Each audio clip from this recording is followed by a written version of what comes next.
রাজপথ 24 বাংলার পক্ষ থেকে দক্ষিণ 24 পরগনা জেলার পাথর প্রতিমা ব্লকের রাজরাজেশ্বরপুর এলাকায় যেখানে দাঁড়িয়ে রয়েছে এটা একটা এসএসকে স্কুল অর্থাৎ রবীন্দ্র এসএসকে। তবে এসএসকে না বলাই ভালো, কারণ বিগত কারণে বা অনিবার্য কারণবশত হঠাৎ করে এই এসএসকেটি বন্ধ হয়ে যায় গত প্রায় 4 বছর আগে। তারপর থেকে এলাকার ছেলেমেয়েরা অন্য জায়গায় তারা পড়াশোনা করছে শিক্ষিকা তুলে নেবার পর। কিন্তু কেন হলো, কি কারণে হলো, সেটা তাদের এখনো পর্যন্ত অজানা। গত লোকসভা নির্বাচনে এখানে একটি টিউবওয়েল বসানো হয়, যার জল আর এখনো উঠছে না, তাই মানুষ জল আনতে যেতে হচ্ছে অনেকটা দূরে। সেটা কিন্তু মানুষ মেনেছে, কিন্তু যে কারণে বিক্ষোভ সেটা একটা অনিবার্য কি কারণ, সেই কারণ সম্বন্ধে কথা বলতে গেলে যেটুকু জানা গেছে, হঠাৎ করে ইঞ্জিনিয়ার থেকে আরম্ভ করে বিভিন্ন প্রতিনিধিরা এই স্কুলে আসেন এবং জানিয়ে দেন এই স্কুলে আর ভোট হবে না, অর্থাৎ 105 যে ভোট কেন্দ্র সেটাকে পরিবর্তন করা হচ্ছে। কিন্তু কেন? তাদের দাবি স্কুলটি সংস্কার হয়নি, স্কুলে ভগ্নদশা তার কারণে হচ্ছে। কিন্তু এলাকার মানুষের দাবি সব মেনেছে, ভোট কেন্দ্র পরিবর্তন তারা মানবে না। তাই এখন থেকে তারা কিন্তু ভোট বয়কটের ডাক দিলেন। আমার পেছনে প্রচুর মানুষ, শুধু বিক্ষোভ আর বিক্ষোভ নয়, ভোট বয়কটের ডাক। 2026 বিধানসভা নির্বাচনের বলতে পারা যায় নিঘণ্ট শুরু হয়ে গেছে, আর তার মধ্যে ভোট বয়কটের ডাক একদম পাথর প্রতিবাদ রাজরাজেশ্বরপুর এলাকায়। এখন দেখার প্রশাসন তাদের কথা শোনে কিনা। দক্ষিণ 24 গোপাল শীলের রিপোর্ট।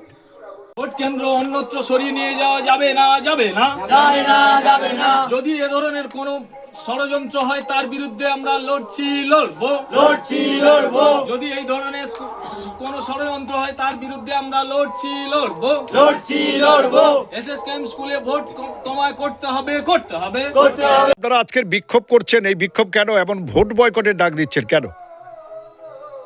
এটা রবীন্দ্র শিশু শিক্ষা কেন্দ্র। গত 2000 সাল থেকে এখানে শিশু শিক্ষা কেন্দ্রটা চালু হয়েছে। চলতে গত বছর 4 হলো হঠাৎ করে স্কুলটা বন্ধ হয়ে গেল। আমরা কিছু জানতে পারলাম না, এখান থেকে দিদিমণিকে তুলে নেওয়া হলো।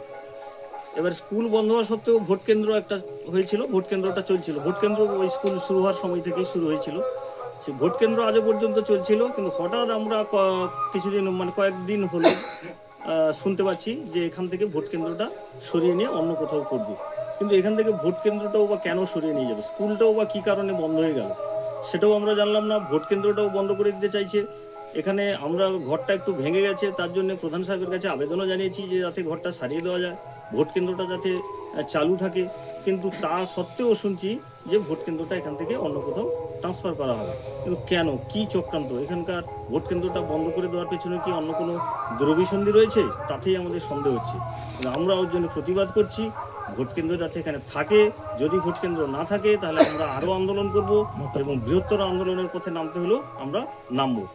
ভোট বয়কট করারও সিদ্ধান্ত আমরা নিচ্ছি, যাতে ভোট কেন্দ্র থাকে এখানে। আর ভোট কেন্দ্র না থাকলে কিন্তু আমরা ভোট বয়কট করারও সিদ্ধান্ত নিচ্ছি। আপনার নাম? আমার নাম অসিত জানা, বাড়ি রাজরাজেশ্বরপুর 105 নম্বর বুথ। মধ্যে দেখতে পাচ্ছি আপনার এখানে বিক্ষোভ হচ্ছে, ভোট বয়কটের ডাক, আপনি কি বলবেন? দেখুন, বিষয় কি আছে, রামগঙ্গা অঞ্চলের 105 নম্বর বুথ রাজরাজেশ্বরপুর, যে বুথে আমাদের রবীন্দ্র এসএসকে যে স্কুলটি আছে, এটা ঠিক যদি আমরা দেখি আজ থেকে 6 থেকে 7 বছর আগে বন্ধ করে হয়ে যায়। কি কারণ, তার কোনো সৎ বিষয় আমরা ধরতে পারিনি।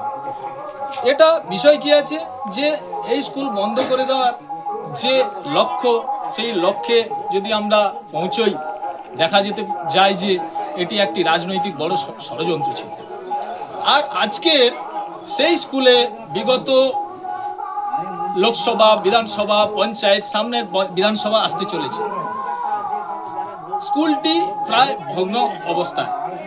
এই স্কুলটিকে সারানোর জন্য আমরা আমাদের রামগঙ্গা অঞ্চলের যিনি প্রধান সাহেব, ওনাকে এখানকার যিনি পঞ্চায়েত সদস্যা, ওনার মধ্য দিয়ে একটি অ্যাপ্লিকেশন করা হয় যে স্কুলটিকে দ্রুত সারানোর জন্য। ঠিক ইলেকশনের আগেই বিডিও থেকে অফিসাররা আসেন, পর্যবেক্ষণ করেন, দেখেন যে স্কুলের কিছুটা অংশ ভগ্নপ্রায়। ওনারা সেটিকে সংস্কার করার লক্ষ্যে না গিয়ে পরিষ্কার স্কুলটিকে ভোট কেন্দ্র হিসেবে ব্যবহৃত করা না যায় তার জন্য পঞ্চায়েতকে একটি ব্যাখ্যা দিয়ে যায় কি, যে স্কুলটিকে এই স্কুলের মতো করে অন্য কোনো একটা স্কুল যদি থাকে সেখানে ভোট কেন্দ্র করা যেতে পারে। আমাদের প্রশ্ন হচ্ছে, যিনারা এলেন কার প্রলোভনে, কার চক্রান্তে, কার ষড়যন্ত্রে? আজকের আমরা দেখছি 11 সাল থেকে এই সরকার আসার পর শিক্ষা নিয়োগে দুর্নীতি, হাজার হাজার ছেলেদের ভবিষ্যৎ নষ্ট, আর ভোট মানেই রক্ত, হিংসা আর বুথ দখলের লড়াই। এ লড়াই এ বুথি চলতে পারে না। আর আমরা এই এলাকাবাসী, যদি এই কেন্দ্র থেকে কোনোভাবে সরিয়ে নিয়ে যাওয়ার চক্রান্ত করা হয়, আমরা ভোট তো বয়কট করবই, তার সাথে সাথে বৃহত্তর আন্দোলনের পথে যাব। আগামী দিনে যারা এই ষড়যন্ত্রে লিপ্ত তাদেরকে হুঁশিয়ারি দিতে চাই, যদি এ ধরনের কোনো চিন্তা ভাবনা নিয়ে আপনারা এগিয়ে থাকেন, আপনাদের থেকে 2 পা আগে আমরা এগিয়ে থাকব। আপনার নাম? দেশপ্রিয় বারিক, রাজরাজেশ্বরপুর বাড়ি আমার, 105 নম্বর বুথ। কি পদে আছেন বিজেপির? আমি এই মুহূর্তে কি আছে এই বুথের সার্বিক একজন আদিবাসী হিসেবে এই বিষয় তুলে ধরার চেষ্টা করছি। এমনি কি পদে আছেন বলুন? রাজনীতির পদ বলা। কেন্দ্রটি বন্ধ হচ্ছে কেন? আমি পঞ্চায়েত সদস্য, বলছে ভেঙে গেছে, ওইখানে ভোট করা যাবে না, অন্যত্রে করাতে হবে। কারা বলছে? ইঞ্জিনিয়ার সাহেব বলছে, অঞ্চলের ইঞ্জিনিয়ার সাহেব বলছে। হ্যাঁ, এখানে কি কারণে হবে না বলছে? বলছে ওই ভেঙে গেছে, ওইখানে কোনো সুবিধা নেই, সুযোগ সুবিধা নেই, টিউবওয়েলের জল উঠছে না, আর ঘরটা ছাউনি ভেঙে গেছে, ওখানে টয়লেটের সুবিধা নেই, ওই জন্য বলছে অন্যত্রে নিয়ে চলে যাবে। আমি বলছি না, ওখানে কোথাও নিয়ে যাওয়া যাবে না, ওইখানেই করতে হবে। হ্যাঁ হয়েছিল। আপনার ভোট এখানে হয়েছিল? হ্যাঁ হয়েছে, আমি 5টা ভোট দিয়েছি এখানে। এবং নিজেও তো 50 সদস্য। হ্যাঁ, নিজেই 50 সদস্য। এইখানের ভোটে জিতেছেন? হ্যাঁ। তো এখন আপনি কি চাইছেন? আমি চাইছি এইখানেই ভোট কেন্দ্র থাক। এলাকার মানুষ চাইছে ভোট বয়কট করবে যদি না ভোট কেন্দ্র, আপনি কি বলবেন? এইখানে করতেই হবে, একাখানেই করতে হবে। আপনি কি বলছেন? আমি বলছি হ্যাঁ। আপনার নাম? জয়া রানী দাস। জয়া রানী দাস। জয়া রানী দাস। ইতিমধ্যে দেখা যাচ্ছে আপনার 105 যে গ্রাম সভা রয়েছে সেখানে ভোট কেন্দ্রটি বন্ধ করে দেওয়া হচ্ছে বলে প্রচুর মানুষ আজ বিক্ষোভ করলেন।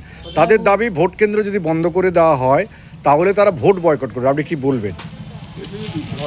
ভোট বয়কট করে তাতে কোনো লাভ নেই, কারণ এটা একটা বিজেপিদের কিছু লোক উস্কানিমূলক প্রচার এইভাবে করছে, কিন্তু ভোট বাতিল হবে না, তা বয়কট হবে।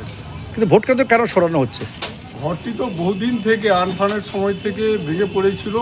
ব্যক্তিগতভাবে আমি যখন প্রধান ছিলাম তখন সারিয়ে দিয়ে এসেছিলাম, কিন্তু তারপরে আর কেউ লক্ষ্য দেয়নি, বা ওখানে স্কুল না হওয়ার জন্য স্কুলের যে আমার অ্যাকোমোডেশন বা টয়লেট, টিউবওয়েল যে সমস্ত ব্যবস্থা, এগুলো ভেঙে পড়েছে দীর্ঘদিনভাবে কেউ না থাকার ফলে। এই কারণেই হচ্ছে। হ্যাঁ। আপনার পরিচয়? আমি গৌরহরি বাগ, প্রাক্তন প্রধান, রামগঙ্গা গ্রাম পঞ্চায়েত।